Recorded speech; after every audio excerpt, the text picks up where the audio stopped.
Esse livro de Neemias, eu estava estudando ele, e ele tem falado conosco já há alguns dias.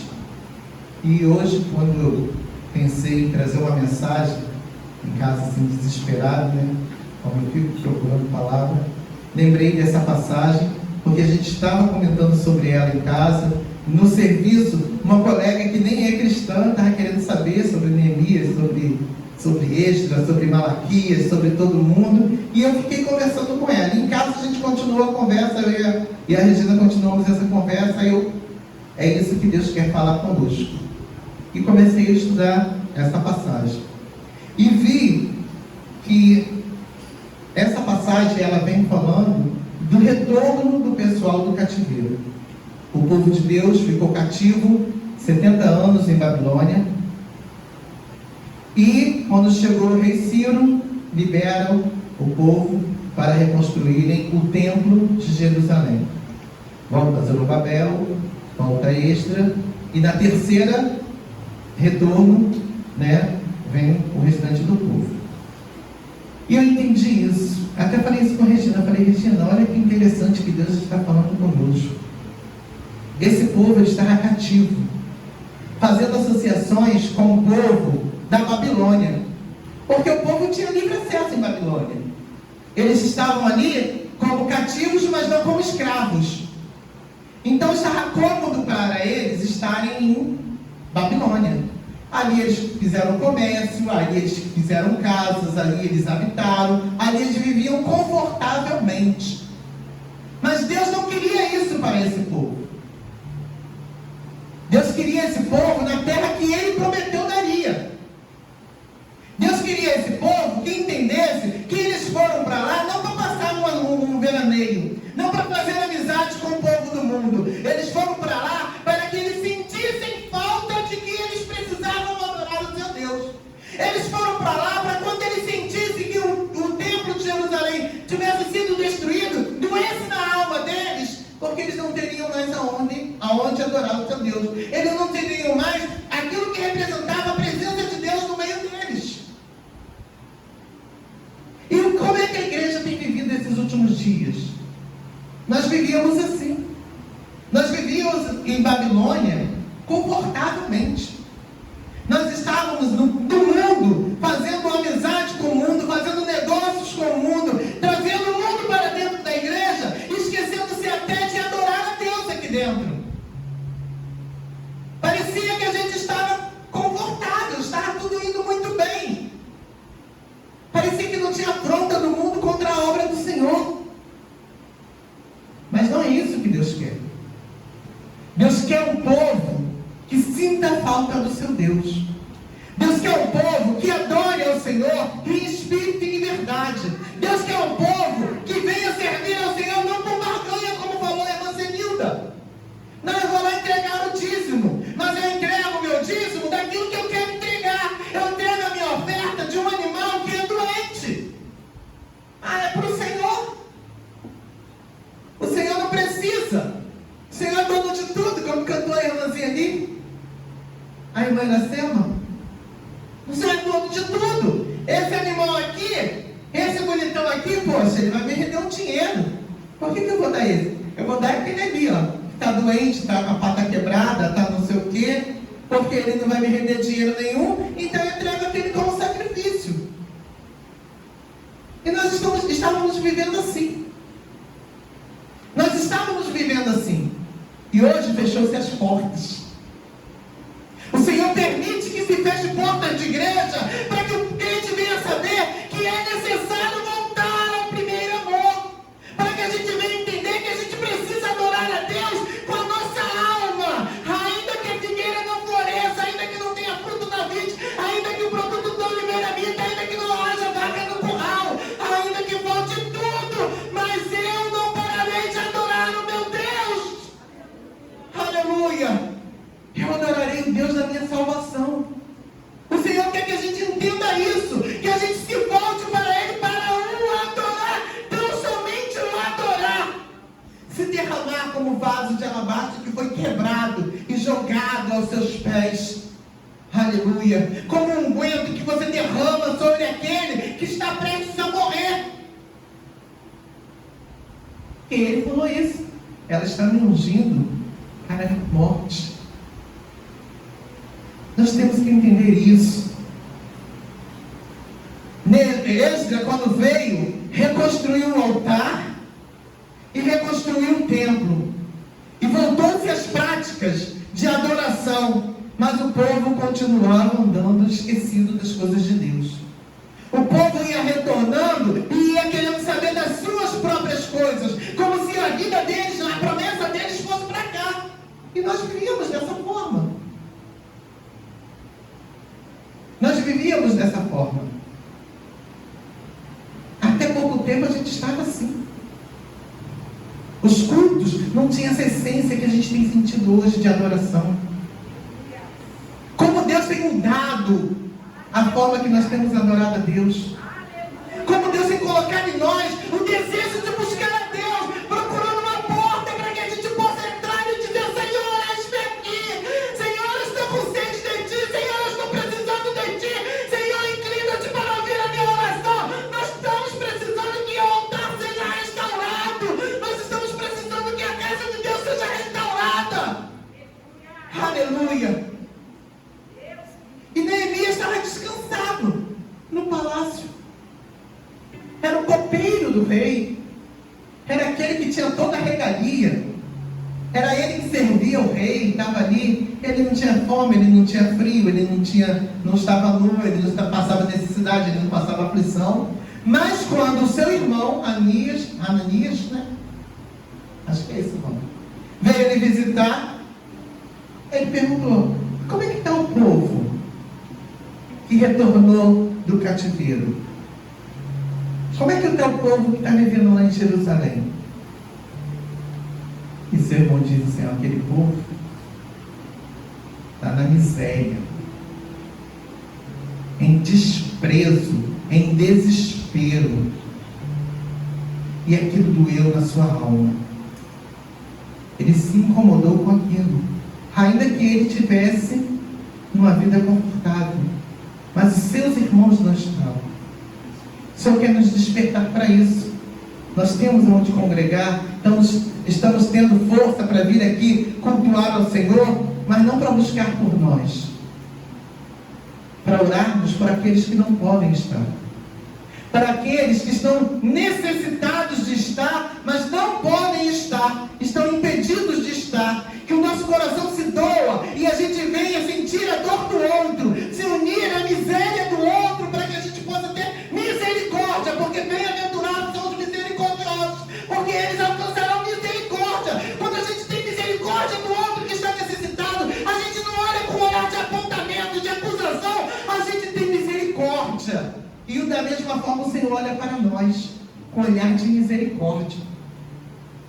Ele quer que nós venhamos aqui e nos adoremos ao Senhor e sintamos a falta daquele irmão que estaria do nosso lado e que não pode estar, ou que não consegue estar, ou que nem tem mais desejo de estar, porque aquele povo estava vivendo com as suas casas destruídas, com a cidade toda destruída, com os muros todos fendidos, todos jogados ao chão, com as portas todas queimadas, vivendo em casa de monturo, um montão de destroços, e eles não estavam nem aí.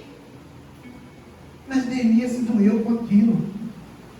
Como é que o povo que consegue voltar e estar na presença de Deus, o templo já foi edificado, já foi reerguido o altar, e eles não conseguem adorar a Deus e buscar primeiramente a Deus? Ficam se preocupando com as suas coisas, e não conseguem prosperar porque não buscam primeiro a Deus. Porque a palavra de Deus diz: buscar primeiro o reino de Deus e a sua justiça, e todas as demais coisas nos serão acrescentadas. É buscar a Deus primeiramente. É se dedicar a buscar a Deus. Como a irmã Sandra falou, terminou a 4ª jornada de oração, os irmãos ficam 40 horas orando, seguida, ininterruptas. Orando. E como Deus tem trabalhado. Eu tenho ouvido as irmãs contarem seus testemunhos, falarem das maravilhas, das dificuldades, mas que elas vencem essas dificuldades e ficam ali cumprindo o horário de oração.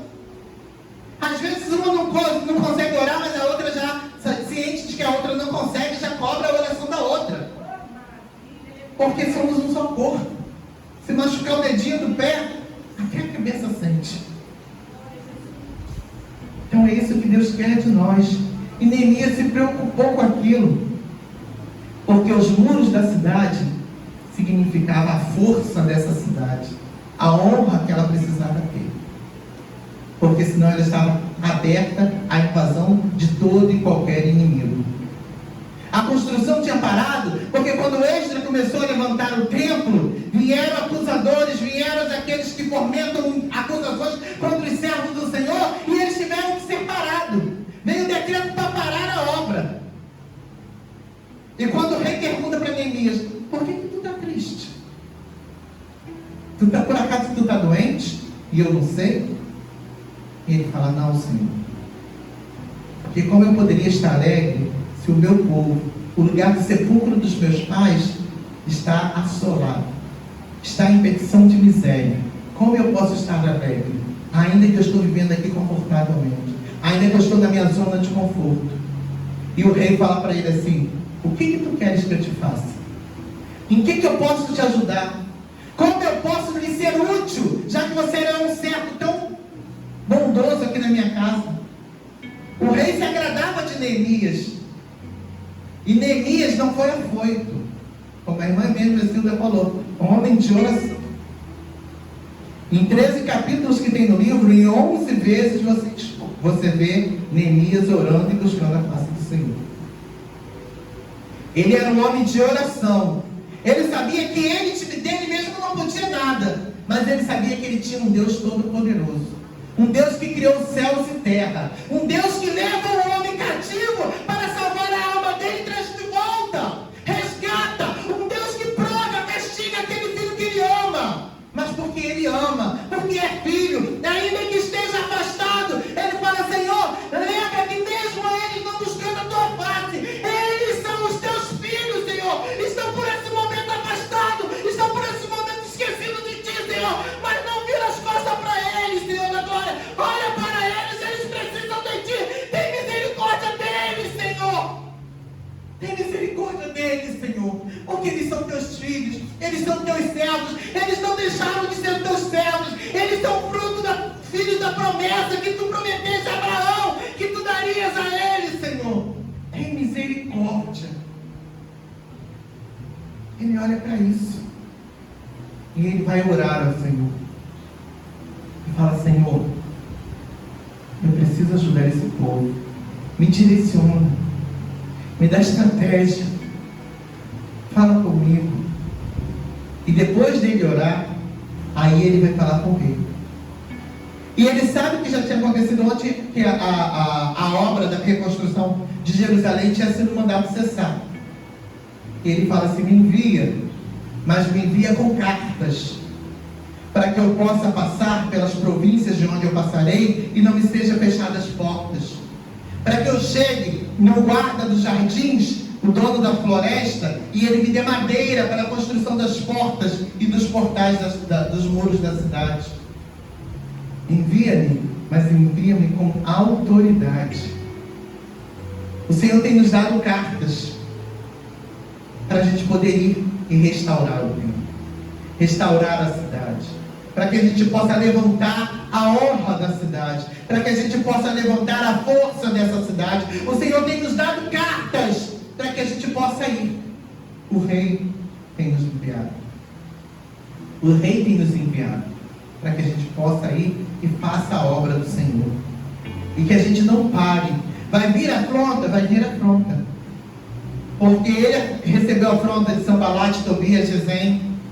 Queriam acusar, inventaram contra a vida deles, fizeram ciladas, mas ele, um homem de oração, sempre ligado, entendia a voz de Deus, porque quando o outro falou para ele se esconder dentro do templo, ele ia ser morto, porque ele não era sacerdote para estar lá dentro do lugar santíssimo. E ele falou assim: ó, essa voz, essa profecia não é de Deus. Entendeu que não era Deus que falava com ele, era um homem que tinha discernimento de espírito. E isso tem focado nos nossos dias, a gente entender quando Deus está falando conosco, quando Deus nos manda ir, quando Deus nos orienta a ficar, Quando a gente tem que falar, a gente não fala. Quando a gente tem que calar e a gente continua falando. Porque a gente não erra só porque se cala, não. A gente erra também quando a gente fala demais. E ele sabia muito bem disso. Ele entendia que nem toda profecia vinha de Deus. Ainda que aquele homem se dissesse profeta e viesse com uma palavra que aparentemente poderia ser para livrar ele, mas ele entendeu que não era Deus que estava falando. E ele obedeceu à voz de Deus. E em 52 dias ele reconstruiu o muro da cidade. Se a gente lembrar que a cidade era toda a Jerusalém, não era o muro de uma casa que tem 20 metros de comprimento. Tinha quilômetros e quilômetros de distância, com várias portas para entrar cada uma. Várias portas de entrada. As construções, como a gente aprendeu hoje, eram feitas por pedras. Eram muros de pedras que eram edificados. E Neemias perseverou. Vieram fome, veio a necessidade do povo. O povo estava desacreditado de alguém que estivesse ali para querer ajudar o povo a reerguer a cidade, porque antes já tinham vindo outras pessoas e vinham, enganavam o povo, saíam e levavam o dinheiro do povo, deixavam o povo mais ainda em miséria. Ele enfrentou tudo isso. Ele enfrentou a afronta externa e ele enfrentou a afronta interna. Tudo isso aconteceu, mas ele conseguiu levar o povo a reconhecer que eles precisavam reconstruir. Eles precisavam dignificar a cidade de Deus. A dignidade de Deus tinha que ser reerguida. A cidade santa tinha que ser novamente levantada. Jerusalém tinha que ser com seus muros todos restaurados. E o povo vinha e dizia assim, ó, eles vão deixar brechas, eles estão trabalhando sem se cansar. E Neemias colocou turnos e falou para o povo, venham trabalhar, porque a obra é do Senhor. É uma obra muito grande, mas é porque o Senhor ele vai trabalhar em nosso favor. O Senhor vai trabalhar em nosso favor se a gente trabalhar em favor dele. Não por barganha, mas por entendimento de quem é o Deus que nós servimos. Que Ele merece ser a primazia na nossa vida. Ele precisa ter a prioridade na nossa vida. Ele precisa estar em primeiro lugar na nossa vida. Porque se Ele não estiver em primeiro lugar, Ele não está em canto nenhum, Ele não divide a glória dEle com ninguém. E o povo se desperta e começa a trabalhar. E vem os levitas, e vem os sacerdotes, e vem os trabalhadores do campo. O pessoal deixou de fazer as suas plantações e vieram edificar o muro de Jerusalém. E em 52 dias, eles conseguiram reerguer o muro. E o povo, quando viu aquilo, se assustou. Os inimigos, quando olharam aquilo, se assustaram. Falou, ninguém conseguiria fazer isso. Entenderam que foi o próprio Deus que fez. A própria obra ali, foi Deus que atuou.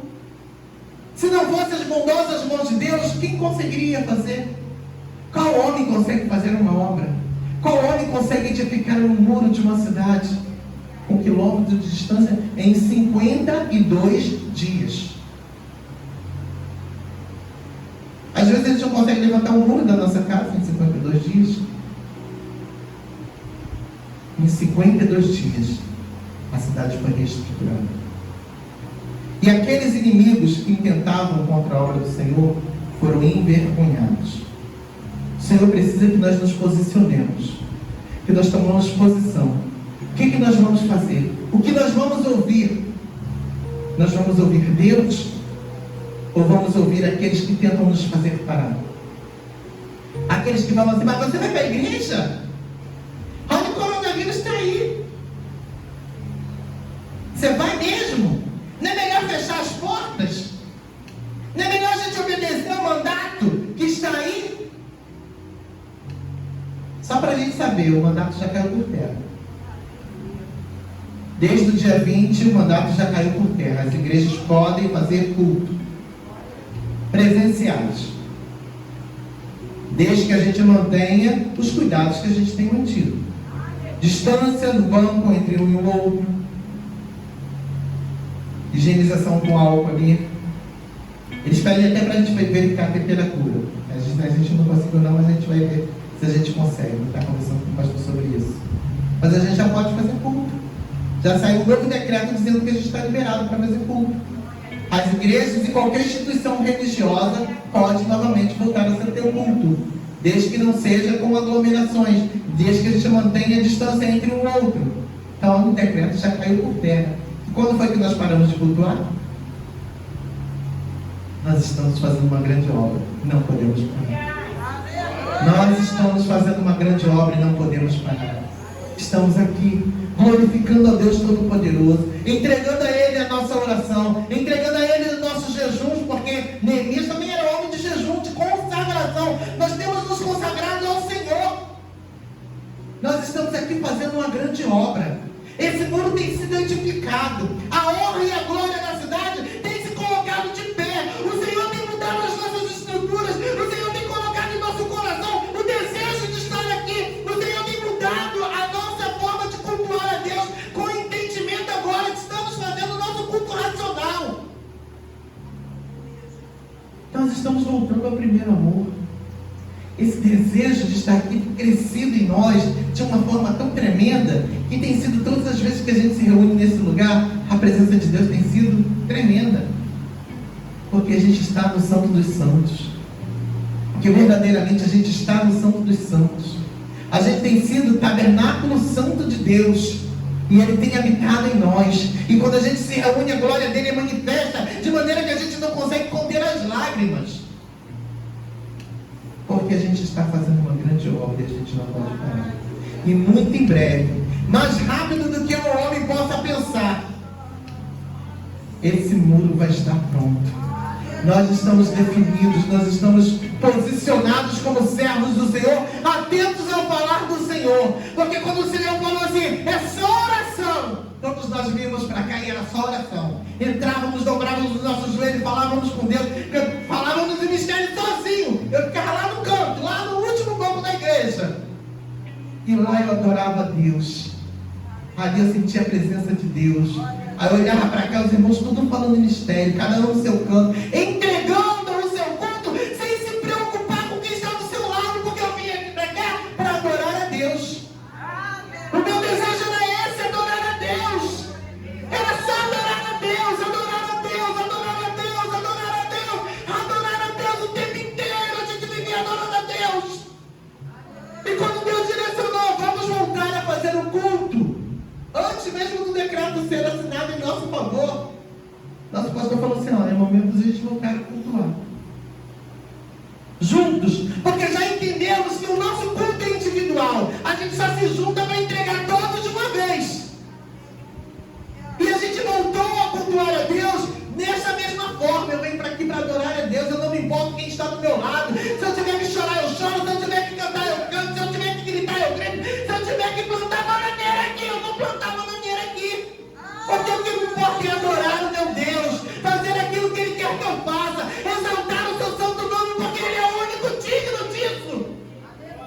Aleluia. Ele é o único digno. É Ele que me mantém vivo, é Ele que me dá o fôlego de vida, é Ele que me dá o alimento, é Ele que me dá o sustento, é Ele que é na minha vida e as mãos dele estão sobre mim, é Ele que eu busco, é Ele que eu oro, é Ele que eu peço, porque eu sei que é tudo dele, para Ele, com Ele, por Ele. Aleluia. É tudo dele. Ele só quer que a gente escute a voz dele e obedeça. Não fique ouvindo o que o mundo está dizendo. Não fique ouvindo o que os adversários estão dizendo. Mas que a gente se prostre, silencie, ouça Deus falar.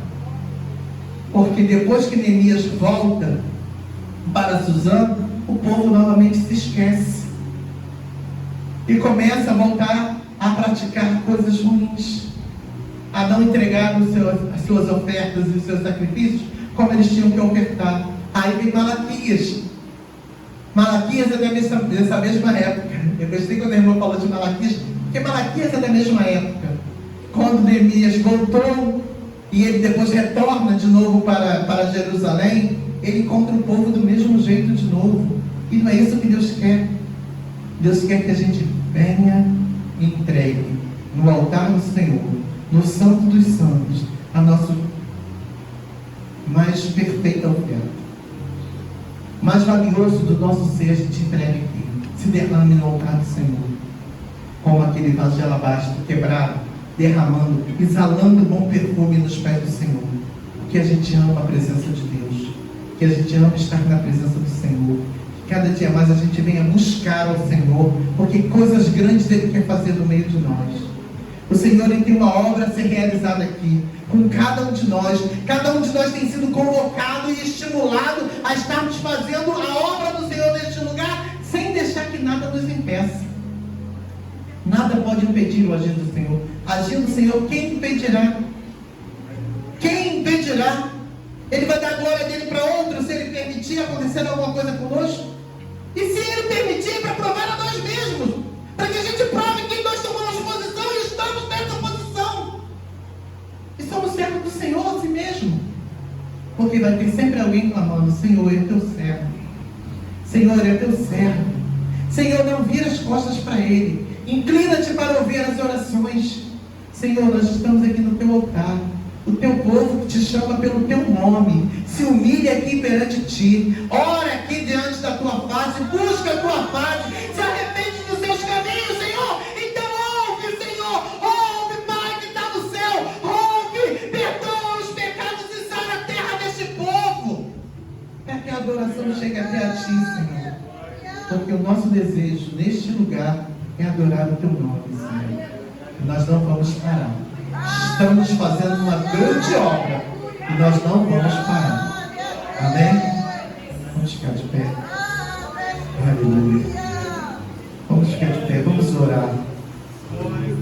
Orar para que o Senhor incline os ouvidos para nós, escute as nossas orações, nos dê estratégias para que a gente possa estar avançando e que essa obra seja completa, que essa obra seja resolvida rápido, para que esse muro ele seja edificado. São 52 dias, isso quer dizer, é muito rápido.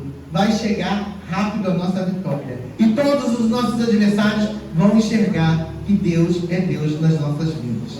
Amém? Ana Rosa, vem levantar esse clamor junto com a igreja. Aleluia. Oh, Senhor da glória, aleluia. Derrama-se nos pés do Senhor, irmãos. Entrega a sua adoração. Fala para o Senhor que você é daqueles que vão perseverar até o fim para alcançar a vitória e nada vai te fazer parar dessa caminhada. Aleluia. Pai do Senhor, igreja. Ah, Senhor da glória.